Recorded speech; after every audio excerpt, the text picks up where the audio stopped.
So I want to talk a little bit about the other big issue, and that's immigration today. What's your views on border security? Of course, I am in favor of border security. We have border security, and yet we continue to have people coming to the country illegally. And now, under the current administration, we have these immoral policies of kids being separated from their families. So we need comprehensive immigration reform. We need for people to be able to come to this country because we have a deficit in our workforce, and we need immigrant labor in order to fill that. But I mean, right now, I'm particularly concerned about the Dreamers in our district. I've met a lot of them. I'm friends with a lot of Dreamers, and they're scared. They are scared of deportation. They're scared of being torn away from their families. I have a friend who wants to go to law school. She's grown up in this country. She's gone to school here. She's been an incredibly productive member of our society, but she's terrified that she might invest in law school and then get deported. We need to pass a Clean Dream Act for these kids. It's just not fair to them. Okay. So you are probably not in the no more ICE. No. Are you one of those people?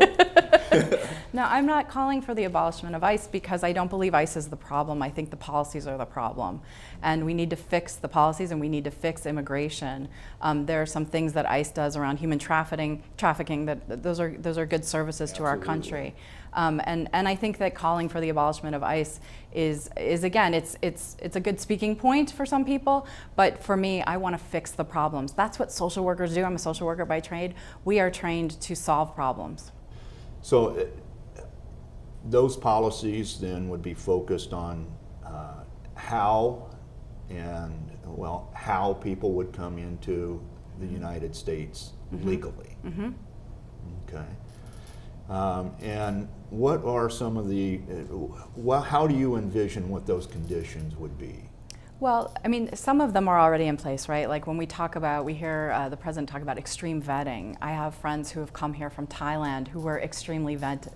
I have a friend who wasn't able to come to the United States until she was 15 because she lived in a refugee camp for her whole life, and then eventually was able to come to the United States, go to school, get a job. So for a lot of places, we do have extreme vetting already, and we have to make sure that people are able to come here. The fact that now the president is reversing the TPS is again an issue in our district, where we have a lot of industries, a lot of companies that rely on the workers who are here under the temporary protected status, and now they're being threatened to be deported. We're going to lose out. Our economy is going to lose out. All of that money that's going into Social Security and Medicare is going to lose out, and it's the wrong thing to do. I've talked to people who are telling me that they own houses here, they've had children here, and now we're talking about sending them back to their countries.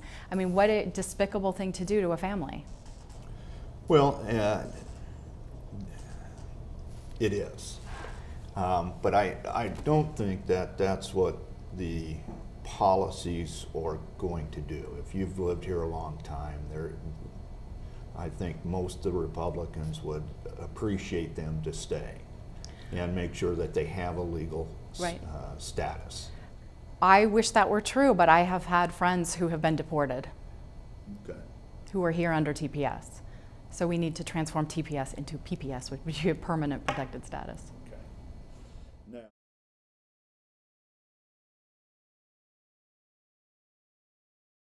Now, Rocky, tell me, this question isn't exactly in here, but it's topical. The administration has reduced refugees coming into the country, I think, down to 30. I saw 30,000 a day. 30,000 for this next year. It was 45,000 last year, whatever. It seems to me there's a difference between someone who's a refugee and someone who's coming across the border illegally. How do you view that? How do you view our refugee program, and do you? Well, I think we should be supportive of refugees. I had a brother. He was actually Vietnamese. He was a captain in the Marines in 1975, escaped. My dad took him in, and he was America's best citizen, really. By the time he was done, he became a self-made millionaire. He came here with a suitcase in his pocket. Couldn't even speak English, but he owned a company of 500 by the time he retired. And we bring in great people that understand the freedoms and the opportunities.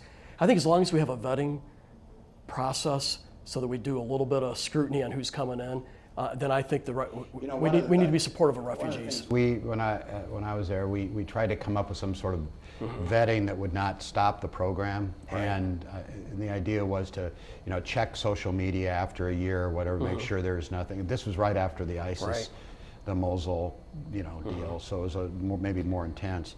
Well, let's shift to Dreamers now. Okay. Dreamers and non-Dreamers, I guess, and how do you, those who are undocumented, just without delving too deeply into each area, how do you see that, the policy behind that? How would you change it? How would you? And I think my background is informed where I go on this. I mean, I was raised on a farm. Most of my neighbors were Hispanic. I would go to their house, went to their parties, we rode the bus together. And then in the Air Force, there's no ethnicity doesn't play a factor as far as I can tell. Maybe some people, but it was a true minority. Most of us just were colorblind. But I realized when in the campaign at 16 that it is one of the more higher intensity issues out there. So I had to really immerse myself into it to understand it, because I was focused on national security. I was focused on tax reform. Don't remind me. Yeah, but this area. This is a new year, right? but this area, I needed to immerse myself in. And this is what I've got from our district. And I was doing 5, 6, 7 events a day. Our district wants protect DACA. They don't want to deport DACA. They want to, but they also tell me over and over again, Don, but fix the problem. We don't want to do a DACA program 2 years from now, 4 years from now, 6 years from now. So fix the problem. And then I did polling on it this year just to see, and I had 81% one poll, 76% in another poll, saying they want a comprehensive, fix the security, do the reforms, but take care of DACA. Do we need a wall? I think we need a portion of the wall, because the Border Patrol doesn't want a 2,000-mile wall, but they identify areas where they would like the wall. Is that on the Rio Grande? Is that essentially where the problem? No, it's more, I would say, in California. It's more in the urban areas where less Texas and Arizona and more. Yeah, so California. Texas have very little wall, frankly, so you can't do it on the Rio Grande. So they would tell you in a perfect world, from their perspective, is 700 miles of wall. That's the Border Patrol out of 2,000 miles. So my goal is to have a more comprehensive plan, because I think the district wants that, but also sort of reflects my values, that we do need to have border security, not just because of immigration. I do know there is a terrorist problem, and thankfully the DHS released classified information, unclassified it, showing the pipeline from Pakistan, Afghanistan, into South and Central America.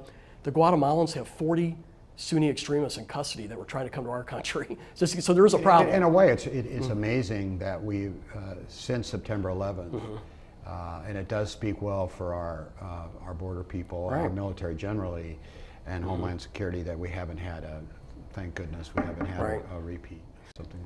So to maybe give you just a direct answer, I believe in a comprehensive plan. Security, let's make reforms in immigration. We need more judges. We need to be able to hold the families together. We need a lot more judges. Right, because your waiting list or your waiting time is too long. And it's probably more than that in many cases. Yeah. I mean, and I'm sure you've been down to the courts here, the immigration courts, and they're just, 2 or 3 judges. I think they've increased it by 1, but it's very, very. That backlog lends itself to illegal immigration, because people disappear. What about family members of DACA recipients? How do you see that play out? Well, like their mom and pop, or like close relatives. I mean, brothers, sisters. I'm more interested in taking care of the near-term issue of the DACA, and then I don't mind taking the next step over. Now, the president was he during the campaign wanted no compromise on this. I've always said let's find a permanent residence for DACA with security.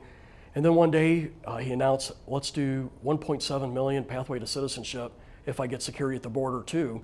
So he went from 600,000 no DACA to not only the 600,000 DACA, but another 1.1 million, which are the folks you're talking about here, the family members. And this gets to an issue that I think maybe the general public they get so positional. You're on one side or the other. There is no middle ground. And at the end, I will ask you how you're going to break the deadlock in Congress, but there is no easy answer. But we get when you were running in 2016, I think we had a nuance of difference. I think you were more for some sort of legal right, but not citizenship. But you've moved on that issue. which in my mind, and we're all human, right? And we take in information and that reflects Right. the changing world, changing position, more knowledge. So you've done that, haven't you? I mean, you've in effect taken information in and you've moved slightly. I mean, or depends on how people look at the issue, Right. but you have moved on that issue. And part of it is I met with a lot of DACA students, UNO. I went to South High School and talked to business owners who are DACA. One young man's got a big shirt company, but he came here at 3 years old. I can just give you a lot of examples. Yeah. But Well, I know about the shirt guy. But on the other hand, also President Trump moved, and he went from no DACA to 1.7 million pathway to citizenship, as long as he gets security at the But he border. did it in one half an hour. Yes. So from my perspective, I said I should adjust. I'm going to adjust with that too, because I But you can adjust on your own. I mean, Yeah. you don't need President Trump. You've made your own. but I didn't want to be. I felt like in this case he offered a deal for pathway, and I wasn't going to fight. I didn't want to. I think it was appropriate.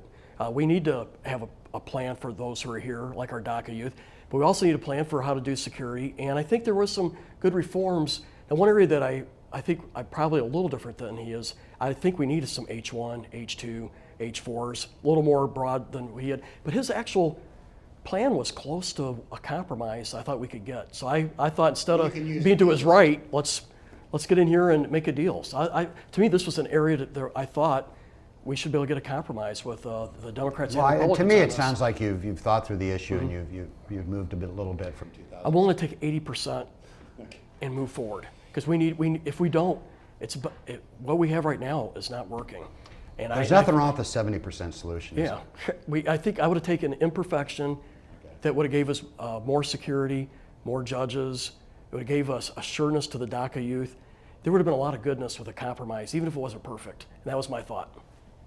How about the environment? The next question topic is the environment, broad topic.